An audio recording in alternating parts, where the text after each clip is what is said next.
Hello and welcome to our book club. I'm Minnie Menon. According to the last census, India has as many as 121 languages that are spoken as mother tongues. Now, if you include dialects, the number goes up to 1,000 plus at least. Everybody's always astounded by the number of languages we speak in India. It indicates our diversity, but linguists will also tell you that it indicates the layered history of this land. Today, we have a fascinating book under the spotlight. It's called Wanderers, Kings and Merchants. It's the story of India through its languages. Peggy Mohan joins us for this. Peggy, lovely to have you. This book has the makings of a classic. I was quite blown by the kind of information you gave out on that, because for me, it was a new area, getting into linguistics, anthropology, and really understanding how language can be studied to understand history. I mean, of course, we know that this is an obvious connection, but I think the side stories that you have drawn are truly fascinating. So I want to start by talking about your own personal journey, which started when you were growing up in Trinidad, according to your book, when you started looking at Creole in a different light. So please take us through that first. Okay, yeah, in the beginning, when I was in college, which was 1970, this whole Creole thing was becoming a nice big buzz, that this language, which we'd been told is just bad English, do not speak it, speak English. And one knew intuitively that that was not right. You should be like anybody else around you. And somebody started saying, this language shows an amazing mixture which captures the history of this whole place. All the things in this language, in our Creole and in French Creole and maybe Portuguese Creole, all the others, firstly, they all looked alike grammatically, though the words were different. And the similarity came from a identical bottom layer, which was the languages of West Africa. And then when you look at West Africa and you tell them, you know, we have an interesting issue that if I say I run, it means it's the past. The unmarked form of a verb is the past. And West African will say, of course. And then, whereas a Brit will say, oh, she doesn't know how to say I ran. But the truth of the matter is Aran is, or Miran, is the past. If you want to make it present, you have to add something because action can only be seen in the past. So we began to find that one thing that the slaves who were brought from West Africa preserved while they mostly lost the actual words of their languages. Okay, so I'm going to take a step back because, you know, I think there's so many ideas in that very answer that we need to dissect it and help our viewers understand that better. So what we're talking about is a triangular movement of people between Europe, the Caribbean, and West Africa, which went on as colonialism built up. Yes. It continued, and each community brought in their own language. Now, the thing about Creole, and the reason we're talking about Creole to understand your journey into Indian language, because there is something universal about the evolution of languages according to you. And you have kind of looked at some of the trends. One of the trends that you point out is that language is never imposed from the top down. It's really something that kind of is birthed from the people who speak it and who need to learn it or learn to speak it. So please explain to us how this kind of manifested in itself in Creole. Okay, first of all, it isn't that every person who came from Africa added to the Creole. There was a first moment of chaos, which had to be resolved. And it was resolved by new words being put onto a kind of a mindset, people's notion on how the world was structured, how information was structured, how languages ought to be. And by the time little children grew up with the new words and the old notions from the community of what a grammar was, how time was structured, you had something like a new language. Many people will confuse it with European languages that are simplified, but yet I can find so many places where it's not actually simplified. So what came out of that was that there were two streams. You had like sperm donors who gave the words, and you had the layer that received the sperm donation. And preserved their notion, put things into the correct slots as per how they thought languages ought to be. And so you came up with new languages which did not really aspire to be English or French. And these languages preserved not just a notion that there was Europe and there was Africa, but that the different communities contributed in very separate layers to the language. So when I saw that, lived with that, and I started seeing Sanskrit and hearing about things entering Sanskrit and seeing things enter at different phases of Sanskrit, seeing things in Hindi that made no sense, and we were told that Hindi came from Sanskrit, but it nothing at all to do with Sanskrit or any other language on the planet that I could think of. Who were these other people? Who was this other layer? So I thought, all right, as a metaphor, I would say there's a maternal layer and there's a sperm donor or lexifier layer. That's male. And I started writing the book. It took a long time and lots of backtracking, changing, amplifying, separating Urdu and Hindi into 2 chapters time-wise, and so on. Looking at Malayalam first for the oddest of reasons, namely, my God, I'm seeing the past, captured in the present. But just as I started to write, the big genetic studies started coming out on Y-DNA. Earlier, we had the mtDNA, which talked about the female line, and people were saying that there was no migration into India as per the female mtDNA. Mm-hmm. So everybody said, okay, maybe there were no Aryans, but there had to have been. Then suddenly came this male thing about men coming, and everything made sense, because who are wanderers? Who's the wandering Jew? He's a male figure. Who is the explorer? He's a male figure.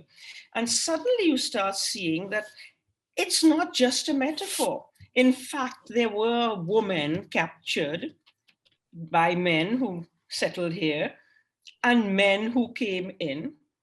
And the male-female metaphor turned out to be not a metaphor, it was actually fact. And let me break that up for our viewers.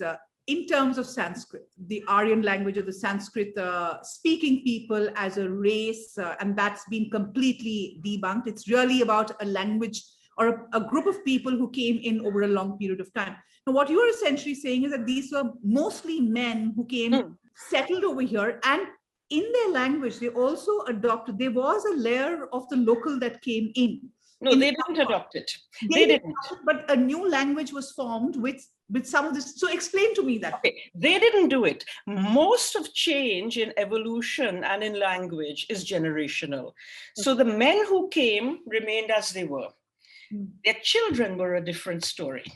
So their children had mothers who were Indian.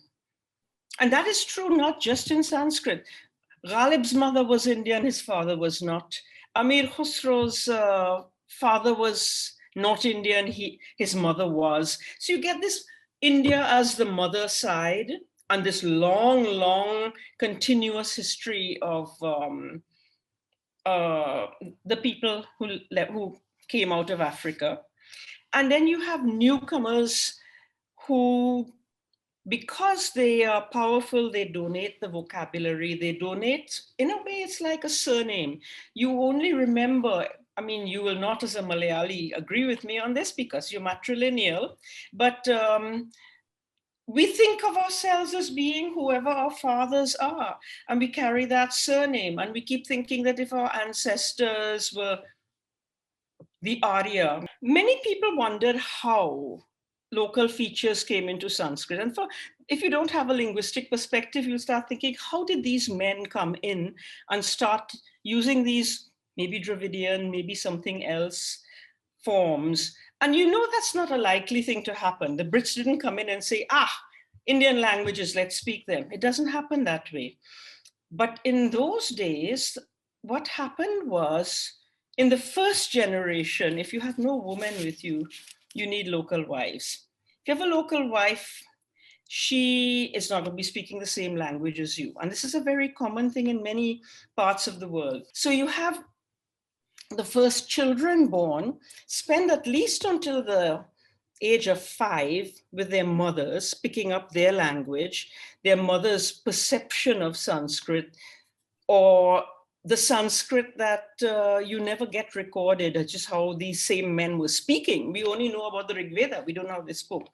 And at around the age of 5, which is when kids go to school, the men pull them away and say, right, you are us, you are Arya.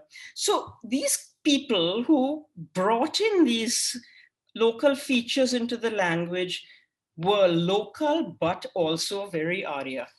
It's a very interesting contradiction. So they had a wonderful command of Sanskrit, but they also in their other lives spoke something where a lot more of you get the kind of sandhis that you get in Malayalam. Okay, so explain to me what the other side was. What are the echoes of the other side that you can glean from the language as we know it, Sanskrit? Okay, the echoes are not recorded in many places. One of the echoes that you start seeing pushing up like a weed and even infiltrating Sanskrit is that thing that everybody hates in Hindi unless you're born there, or Marathi or Punjabi or whatever, is this मैं खाती हूँ but मैंने खाना खाया. How come मैं खाती हूँ is female, I'm female, but खाना खाया, but I'm the same one eating, but suddenly eat has to agree with food, which is masculine. And no North Indian west of Banaras can explain it to you except to say that's how you do it. It goes back all the way into Kalidas. I was just stunned to suddenly say, hello, this thing that I wondered about when I looked at Kalidas, this is not Sanskrit, man. This feeling like Hindi. And my professor finally said, it took him a year to say, yeah, actually. And so there's some of these strange things, a huge belt of India where there are features in language. Okay, verbs having a gender. Can you believe it? Why should a verb have a gender? Okay, these are two things, and there are probably a few more, but these are unique to the area. Okay. You know, they haven't come from a Dravidian south because they're not in the south either. So you have looked at languages through grammar and woven the story around grammar. But you also make a very interesting point saying all the languages in the north up to Pakistan are actually similar in their relation with each other, like the languages in Europe are similar with each other. So yes, the core is Sanskrit. How do you explain the linkages? I wouldn't say that it was Sanskrit, because Sanskrit is like a perfected gem. It's like the Mona Lisa hanging on your wall. You don't sort of go to it for a little piece of paint to use. You have the Prakrits for that. What my guess, and I am willing to put my head on a block and say that initially the people who spoke Sanskrit, the people who spoke Prakrit were fairly elite. And there were a lot of other people in the area who must have been continuing to speak the way they had always been speaking. Here's a good metaphor for you, Kerala. There are Nambudris who knew Sanskrit. There are people who knew Marni Pravalam. But does every laborer in Kerala speak like an epic? No. So we have to think that there were such people too, and they continued speaking in exactly the way they do. I see some sort of evidence of certain people recorded. Their Malayalam has not much Sanskrit, or maybe not any. So that kind of thing is, and it's of course it's simple. But so these people existed in the North too. Now, eventually, as the millennia went by, and they discovered that, look, this atmosphere is not going to change. Slowly you start getting words being replaced, like in Kerala, but not just words. Everything gets replaced, endings of words, all kinds of things. And suddenly the best metaphor is it's a coat of paint. So you have the old Harappan languages, the little people's languages from Harappan area, taking on a coat of paint the way Creoles took on a coat of paint. And suddenly there are all these languages which are blissfully saying maine khana khaya or main khati hu, which is a gender thing, and all of this, and saying, yeah, we're from Sanskrit, but Sanskrit does not do this. I'm going to talk to you about the Munda and the Gond languages, which are probably much older in that context. What have the studies around that shown you? What are the interesting pieces around the Gond and Munda? Because they are also of two different streams, though they are so close by. I don't know enough, but I'll tell you some of my suspicions. Munda, of course, is linked to some of the oldest people in India, oldest migration into India. Gond is technically called Dravidian, but I don't know what that means. Does it, there's a terrible tendency to say, like, if most of your words are Dravidian, you must be a Dravidian language. That's like saying Creole, all the words are English, but it's still West African, So I need to know more about how the mix happened in Gond, but these are much older languages, and Munda has a further thing going on with it, which Gond does not. Around the time of the late Harappan era, there were migrations in from Southeast Asia, South China, and rice plants which were hybridized with Indian rice plants, and Indians were hybridized with the people who brought them, with the result that every Munda has a high percentage through the male line of Southeast Asian descent. So again, these were men. And everywhere you look, you're finding this very male character to the people who came in. That's why at the beginning of the book, I thought I would put the simplest metaphor of the polar bear and the grizzly bear. Yes, which is tiramisu bear. You must talk about tiramisu bear. I asked my daughter, what would you call a bear who was half grizzly, half polar bear? And the story of it is just so correct in that there is no way a polar bear male is going south to find a grizzly female because they can't walk on ground. There is no way a grizzly female is walking north because even among bears, females don't migrate. So when you see a tiramisu bear, a mixed bear, the father is a grizzly who went on a migration and the mother is a polar bear. So it's just amazing that is the pattern that I'm seeing here, that men migrate, find local women, and you get, in the languages, you can see the two streams and the layers much more clearly. Of course, clearest of all is in Malayalam. Right. That's why I liked it. It's so easy to see, and you can say, okay, here is what it must have been like at one point in the past. So, we'll come back to the Kerala bit because I have a lot of questions around that. Yeah. But before that, let's talk about, the Pali and Prakrits. I mean, we're very familiar with that because the whole, Jain and Buddhist absolutely. But how did they emerge out of Sanskrit? What is the elements that they took in, and what is the difference between Pali and Prakrit for a layperson? Not just Pali and Prakrit, but Pali, Prakrit, and Sanskrit. When I studied these as a student, my professor simply did not bother to teach it. He said, here's a grammar book, here's a dictionary, and here's a text, translate. He said, you should be able to do it. And we would sit every night with Pali, and Prakrit, of course, we looked at Ashokan inscriptions, and so we didn't discuss the things I see in them now.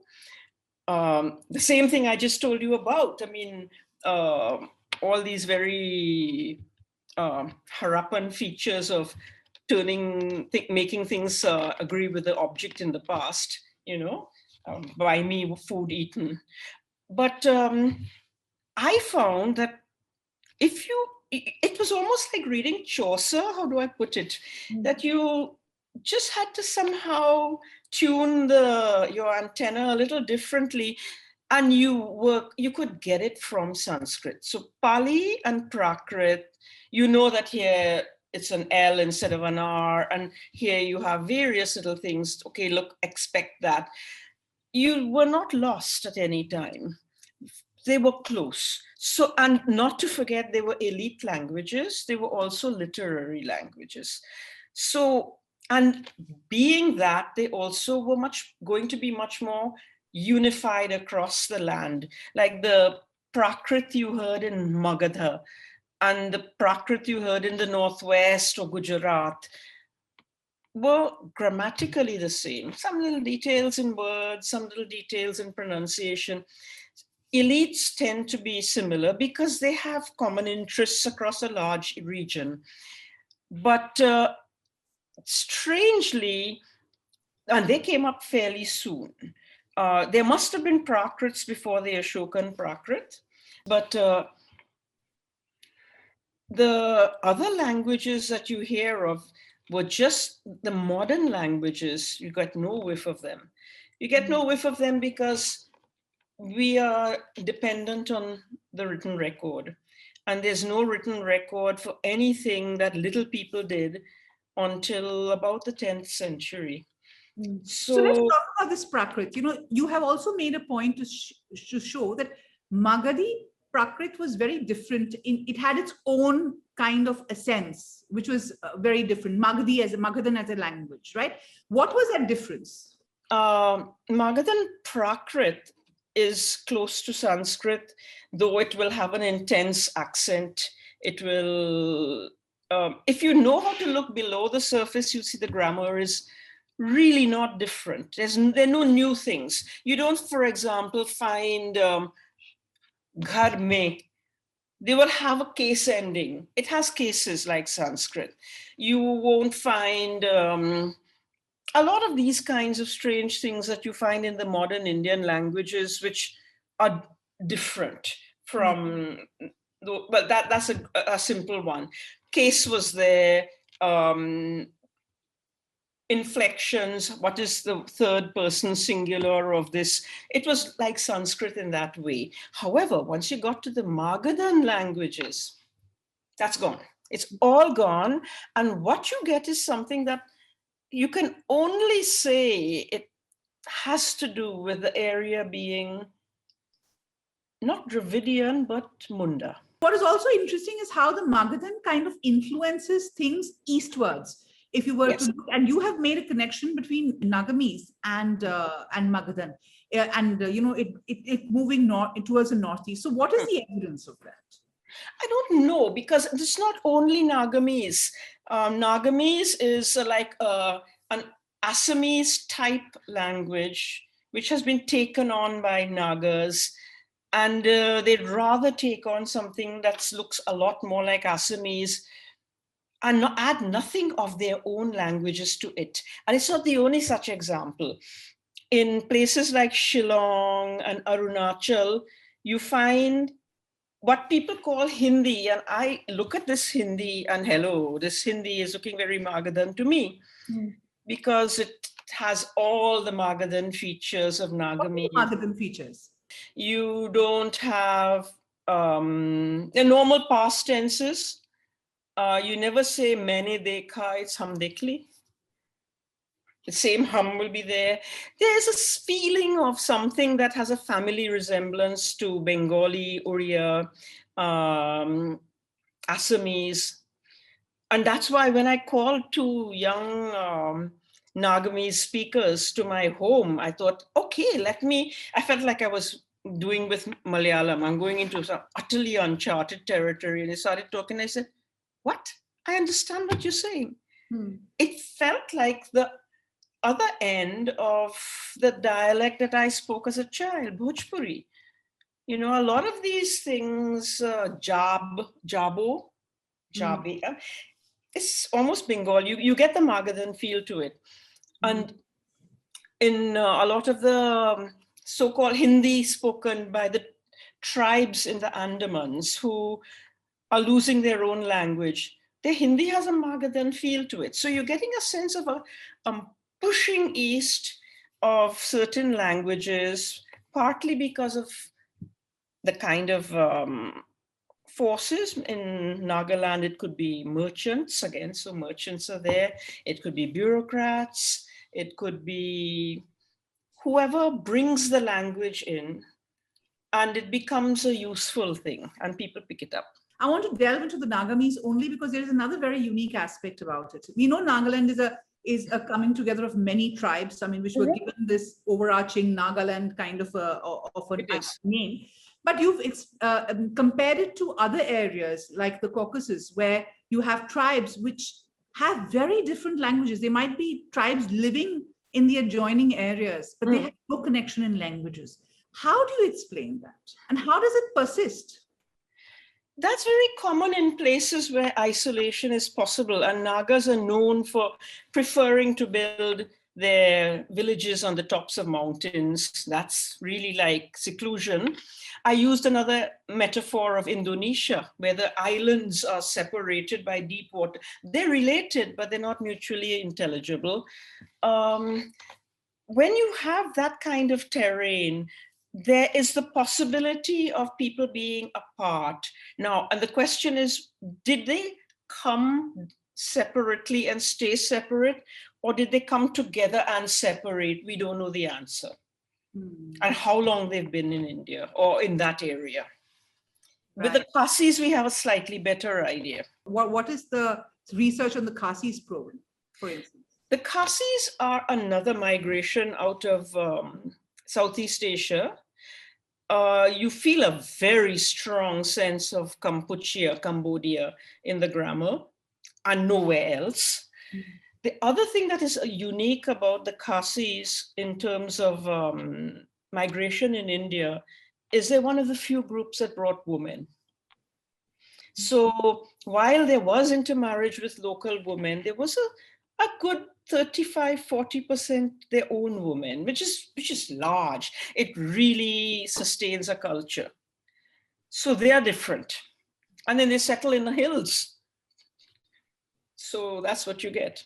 Okay, so I'm going to gradually make my way into the Deccan before going to Kerala, and that is Marathi. You've picked up research to prove that Marathi is kind of a link between the Indo-Aryan languages of the north and the Dravidian languages of the south. Also, locationally, it is a link, right? The Deccan links these two areas. So explain to us what this linkages really mean in the language of Marathi. Okay. Now, Marathi is going to be similar to things like Hindi, Punjabi, etc. in terms of its basic structure, but it contains more elements that are Southern in its grammatical structuring, its notion of pronouns. The pronouns translate fairly well into Malayalam. You can't do that with, say, Hindi pronouns. The idea that you have we, but not you, we including you, that's very familiar to a South Indian, and it's very familiar to a Maharashtrian. There are a few more things where you can say, drop the verb to be, he is my father, he my father. I'm not going to expose my bad pronunciation of Marathi, but they know what I mean if they hear it, that this is not allowed in the north. So you get a sense of a different terrain where even if we have the same influence of the whole, you see how am I doing my hands? I'm feeling the map as I talk. You're feeling the whole Harappan region and its expanse. The local influences are a little different. Hindi is just bordering onto the Magadhan area, so it doesn't have that. And then there's another thing. The whole Pakistan area, if you forget that people are supposed to learn Urdu, there is no Pakistani language that is comfortable with bha, dha, jha. Just like no South Indian language. They do not have it.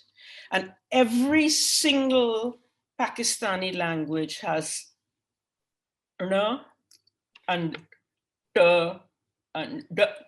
Pashto, these creatures who, with their blue eyes and so, going around sounding like Pani. I mean, this is something very old.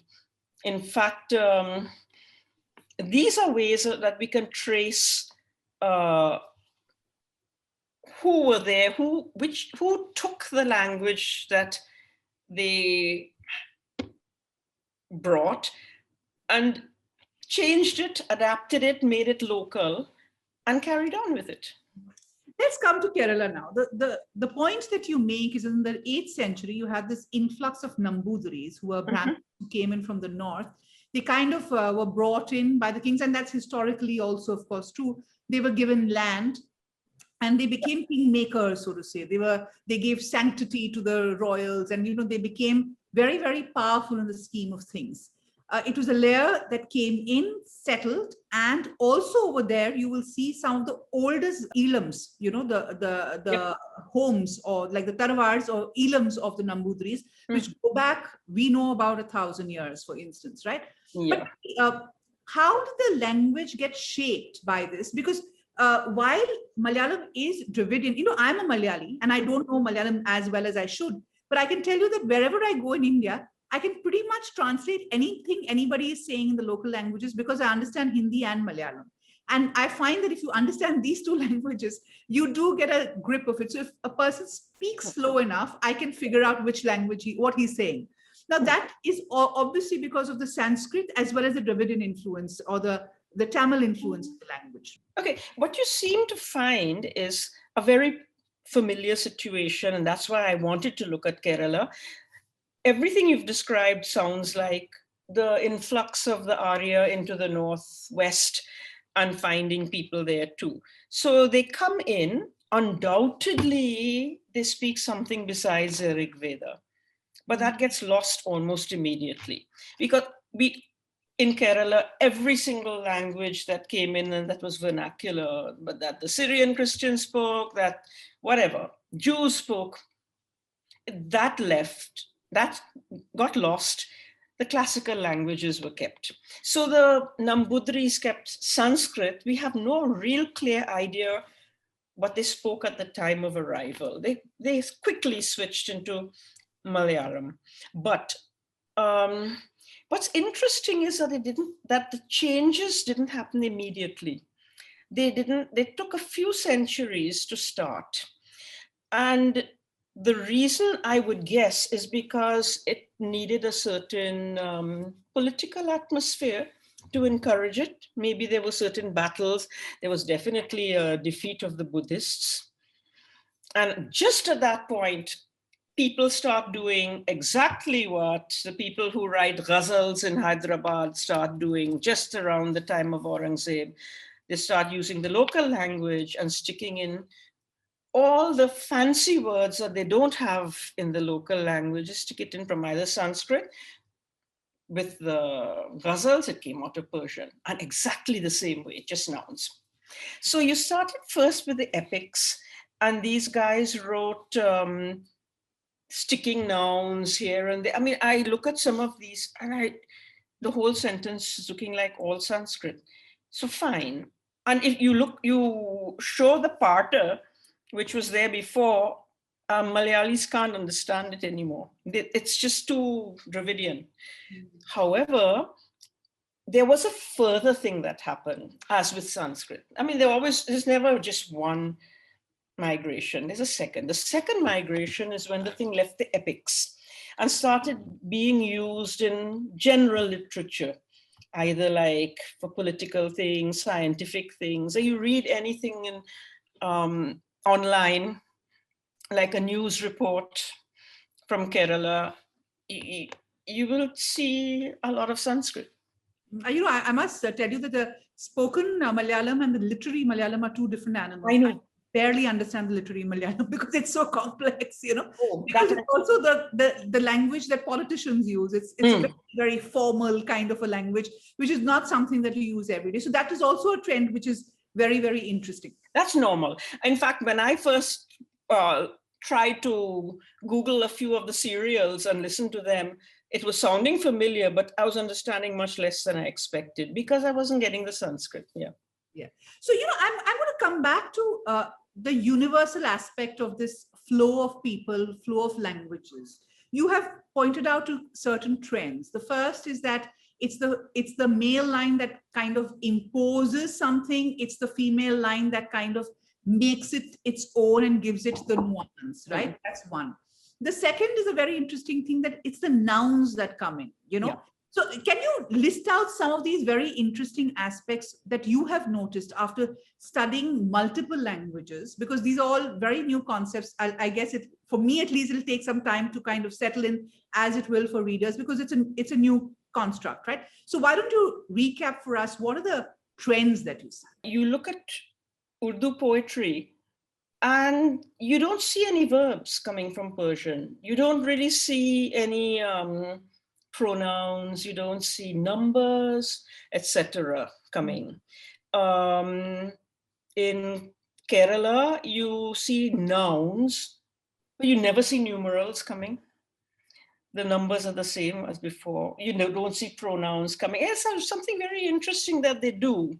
That is, seems to be a bit of a pattern when you mix a language. The other thing that is quite mind-blowing about Malayalam, I don't know the answer. And you will know it from, once I tell you, there are no endings on the verbs for person the way they are in Tamil. Why? When did they get lost? How did they get lost? What happened? They don't have them in Nagamese either. The book has questions sometimes, but no answers. That it's a very interesting thing to look, and that you just see an era of turbulence, and this is one of the things that gets left. You know, what is also interesting is language is ever changing, Peggy. You know, you take Malayalam, for example. We've done so much of work around how Kerala was the gateway of faiths. It was a port city right from the early BCs. So I'm going to ask you, how, as a linguist, do you say, okay, this is where the influence ends, or especially in a language that is forever changing? Okay. Where is the core? How do you actually understand a language like that? Okay, you're in a bad position because Malayalis are very, very like the ocean, moving on waves all the time. The language, everybody talks a little differently. However, the general feeling we have now, at least I have, is that it isn't that things are ever changing. Languages respond to the environment, and sometimes the environments are very, very stable. And they're stable for a long time, and well, that's why some people can say, oh, my language has stayed the same.